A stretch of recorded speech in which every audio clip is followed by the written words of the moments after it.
Silver closed at 11-year highs on Friday. Guys, my name is Hamilton. I'm here with the Chegg Initiative. Let's talk about why a rising silver and also a rising gold could potentially spell fears for bank stocks. First things first, the question everybody wants to know, Hamilton, did TTI have a position in silver?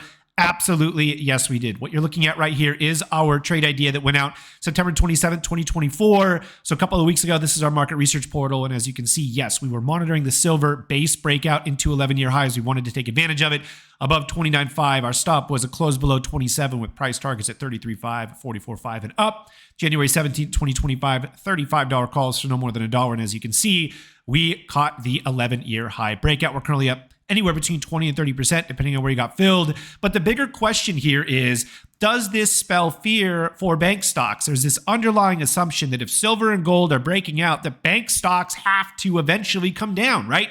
There's that push-pull relationship. If gold and silver are up, then banks have to come down, and then vice versa. If bank stocks are breaking out, gold and silver has to go down. What happens if, throughout history, there have been plenty of times where gold and silver have broken out at the same time as bank stocks? Have you actually gone back and looked at the data? I'll show you one particular example. If we look at financial stocks, which, by the way, are trading at all-time highs, we'll get into that in a second. For those of you that like making money, trading all-time highs is an incredible opportunity to make more money. But for those of you that are afraid of owning bank stocks because silver and gold are breaking out, go ahead and look at 2003 to 2007, right? 2003 to 2007, anywhere in here, just look at financial stocks up over 100%.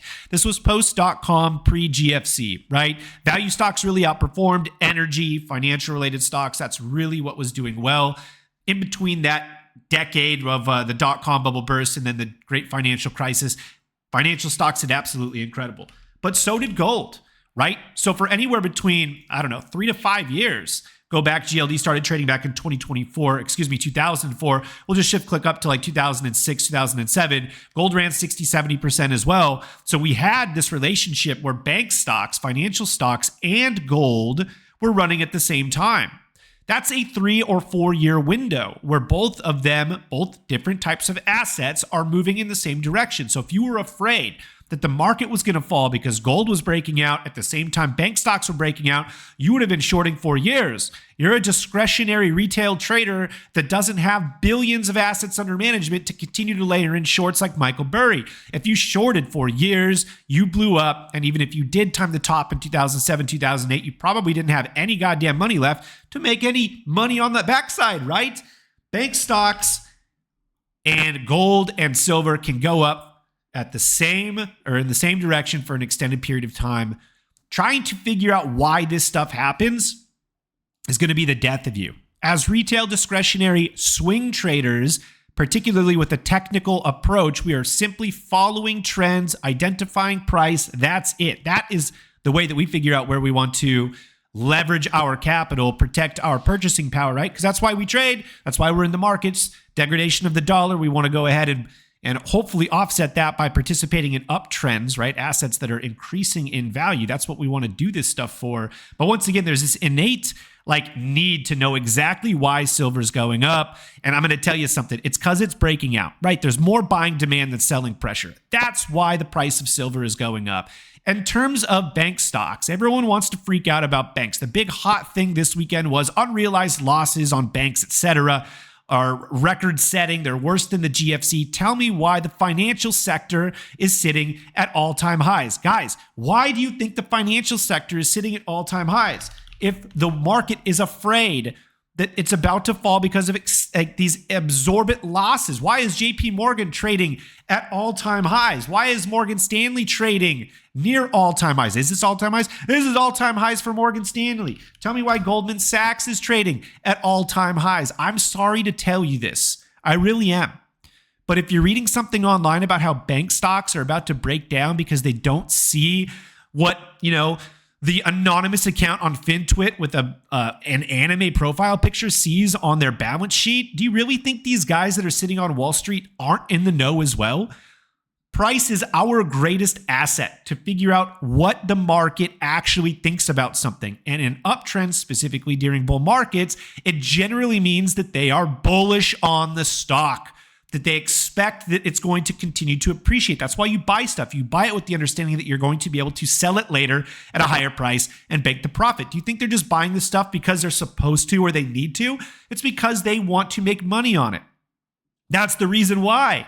So if there's this big conspiracy that banks are about to lose their ass, tell me why Wall Street and everybody else are buying bank stocks. And by the way, retail traders don't move the market. It's not like me and you as discretionary traders are going out, throwing orders on Morgan Stanley and moving it 5% in a day. That's not how this works. These are large financial institutions, money managers with billions of assets under management, passive ETFs that are investing in these. That's what moves markets. That's who's buying this stuff. This is a tranche of bank stocks that we currently have inside of TTI. This is my specific tranche of bank stocks. You can see Bank of New York, right? Bank of Nova Scotia, Payoneer, Morgan Stanley, Lending Club, Bank of America. I am deep in the money on 2 of these, and 4 of these are free, meaning I've already hit over 100%, pulled half of my initial position out. So I have my principal back, and now it's just pure profit. I'm going to let these things continue to run for as long as they possibly can, see how much money I can make. But as you can see, if you're afraid of participating in uptrends, in bull markets, because the boogeyman out there is telling you that the silver trade that's working is also going to bring doom to banks, you're going to miss out. You're not going to participate on an incredible opportunity to make generational wealth. I'm serious. Bull markets are for the bulls. You have to be able to buy stuff in uptrends if you want to make money in a bull market. Seriously, I'm going to say it again. You have to be able to buy things that are going up in a bull market if you want to make money. You cannot big brain this stuff, particularly the guys that are spreading conspiracy theories. So once again, why is silver going up? From a technical standpoint, it's because there's more buying demand than selling pressure. We're trading north of an upward sloping 200-day moving average within a bullish momentum regime. That was clear to us inside of TTI that we needed to get long this particular asset, and so we did. And by the way, we're long gold as well, right? We've been long gold since the beginning of 2024, and gold also traded and closed at all-time highs.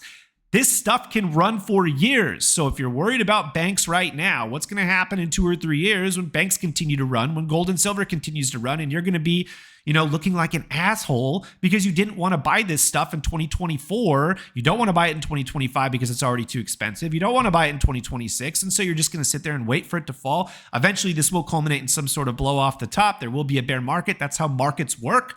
But if you don't want to participate in a bull market, that's totally fine. Just don't misinterpret your idea of the market as being right just because you don't want to participate, okay? Because you're not right. You're wrong. You're not early. You're wrong if you don't want to participate in this, okay? So gold all-time highs, silver all-time highs, the financial sector all-time highs. This has arguably been the best year inside of TTI. I posted this on Twitter last week. This is going to piss a lot of people off. But while everybody else is worried about the world ending because of the, derivatives market's going to implode and bank stocks and the commercial real estate bubble, I have had the best year I've ever had in 14 and a half years this year. So while everyone is sitting there mad that the market's not doing what they want inside of TTI, this has been the best year we've ever had. And I'm expecting 2025 to more or less be the same. My name is Hamilton. I'm here at the Trading Initiative. If you like this type of content, please like and subscribe. Leave a comment below. If you're interested in any of our market research, all the links are in the description as well. I'll catch you in the next video.